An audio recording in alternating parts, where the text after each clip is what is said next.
शिकारी खरगोश। एक समय की बात है, एक जंगल में कीरू नाम का खरगोश रहा करता था। वो अपने परिवार के साथ एक पेड़ में रहा करता था। कीरू को बेर खाना बहुत अच्छा लगता था और वो अपने परिवार में सभी को बेर खाने के लिए कहता था। ये लो, मैं और बेर लेकर आया हूँ। कीरू के बेटे मुन्ना को एक दिन कुछ और खाने का जी कर रहा था। पापा पापा, मैं बेर नहीं खाना चाहता, मैं बेर खा खा कर तंग आ गया हूँ। क्या आप हमारे लिए कुछ और खाने को नहीं ला सकते? हाँ हाँ बेटा, मैं अभी जंगल से शिकार करके तुम्हारे लिए कुछ अच्छा सा लेकर आता हूँ। कीरू जंगल में शिकार करने गया। चलते चलते उसे बड़े बड़े पैरों के निशान दिखाई दिए। हाँ, ये इतने बड़े पैर, ये किसके निशान हैं? कीरू शिकार की खोज में कुछ देर और जंगल में घूमा, लेकिन उसे कुछ नहीं मिला। यहाँ जरूर कोई जानवर शिकार करने आया होगा। ये पैर के निशान उसी के लगते हैं। कीरू अपने बिल की ओर निकल पड़ा। वो अगले दिन फिर शिकार करने के लिए गया, लेकिन कुछ भी शिकार में नहीं मिला। फिर एक दिन उसने जाल बिछाया, लेकिन अगले दिन जाल टूटा हुआ मिला। तंग आकर कीरू अपनी जादूगरनी नानी के पास गया। बस बहुत हो गया, मुझे नानी के पास जाकर उनकी मदद लेनी चाहिए। मेरी मदद कीजिए नानी।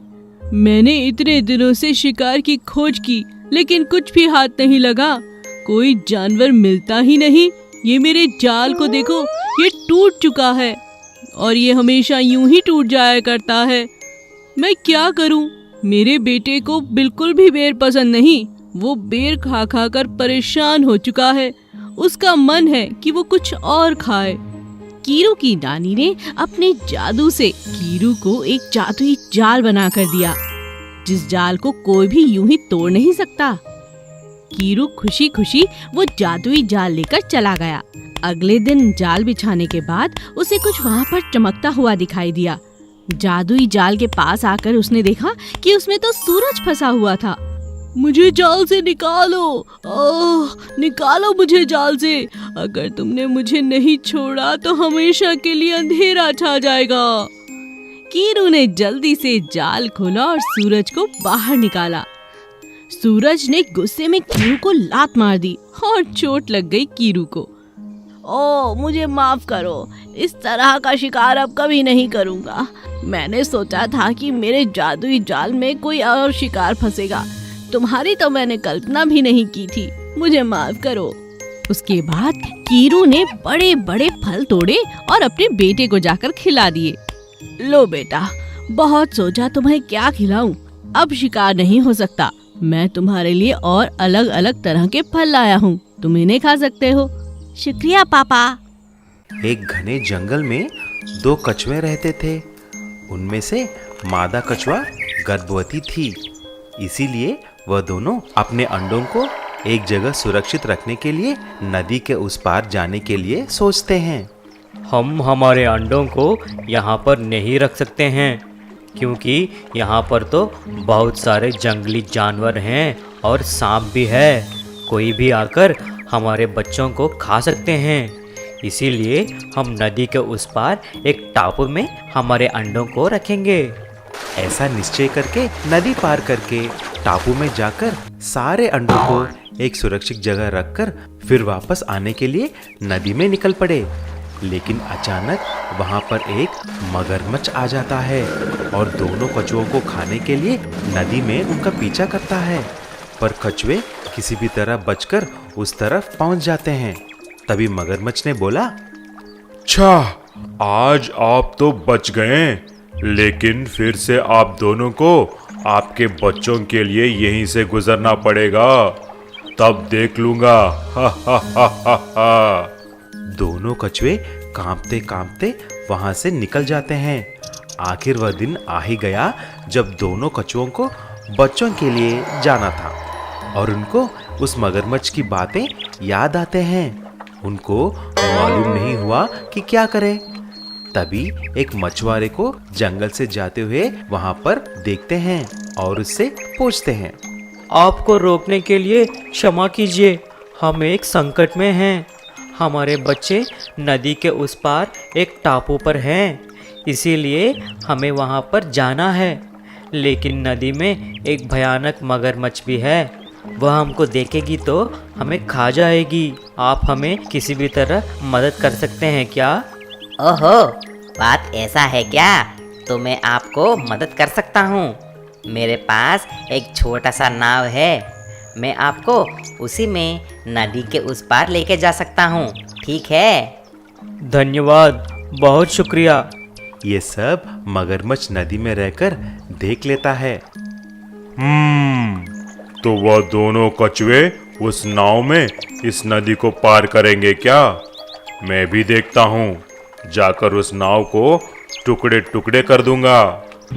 जब मछुआरा दोनों कछुओं को नाव में चढ़ाकर नदी पार कर रहा था, अचानक मगरमच्छ आकर उन पे वार करता है और नाव को डुबाने के लिए जोर से धक्का देकर बहुत कोशिश करता है। लेकिन तुरंत मछुआरे ने अपनी चतुरता से जाल बिछाकर उस मगरमच्छ को बंदी कर लेता है। तभी मगरमच्छ क्षमा मांगता है। हे मछुआरा, मुझे छोड़ दो। मैं आज से दोनों कछुओं को हानि नहीं पहुंचाऊंगा। मुझे क्षमा कर दो।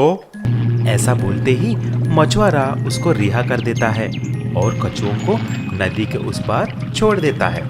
जब दोनों कछुए उन प्यारे बच्चों को लेकर आते हैं, तभी मगरमच्छ ने ही उसके पीठ पर सबको चढ़ाकर नदी को पार करने में सहायता करता है। तब से मगरमच्छ और कछुए बहुत अच्छे दोस्त भी बन गए। कमल एक कसाई था। उसके पास बहुत सारे बकरियां थे। वह खुद ही अपना बकरियां पालकर उन्हें अपने ही दुकान में काट कर बेचता था। ऐसा ही कुछ दिन के बाद उसने एक छोटी बकरी को खरीदा। वह थोड़ा मोटा था, इसीलिए उसका नाम भी रखा गजोधर। नाम के हिसाब से ही गजोधर बहुत खाता था। जितना भी दाना डालो एक ही पल में खत्म कर देता था। एक दिन जब कमल दाना डाला, अरे ओ मोटू गजोधर, कितना खाएगा तू? सिर्फ 6 महीना रुको, मैं तुम्हें काट के नहीं बेचूंगा तो मेरा नाम बदल डालूंगा। ऐसा ही रोज कमल उसको डांटता था और एक दिन गजोधर बुरा मान गया।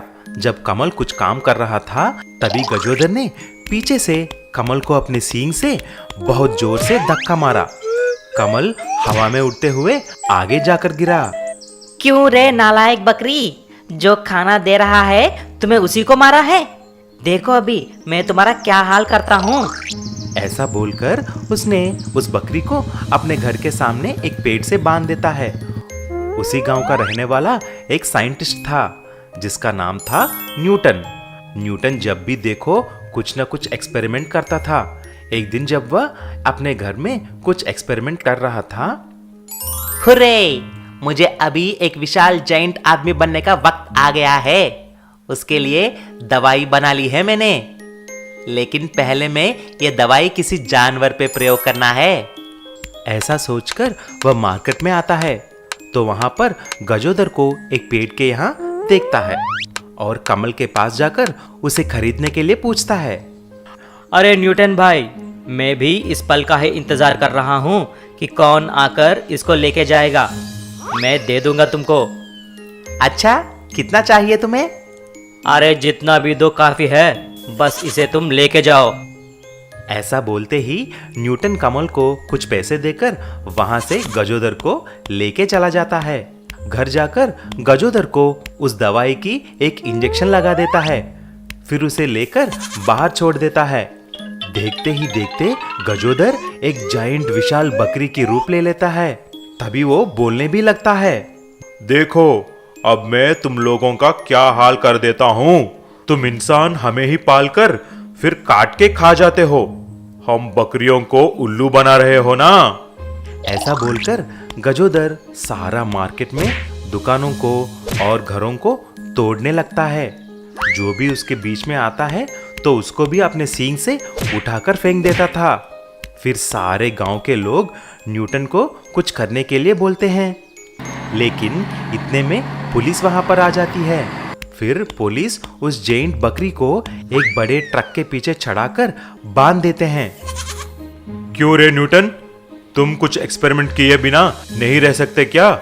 अभी कुछ करो उस विशाल जैन बकरी का। तुरंत न्यूटन ने और एक इंजेक्शन तैयार करके उस गजोदर के पांव को लगा देता है। तभी गजोदर फिर से छोटा हो जाता है। गांव में हल्ला मचाने की इल्जाम में पुलिस न्यूटन और गजोदर को दोनों को गिरफ्तार कर लेते हैं।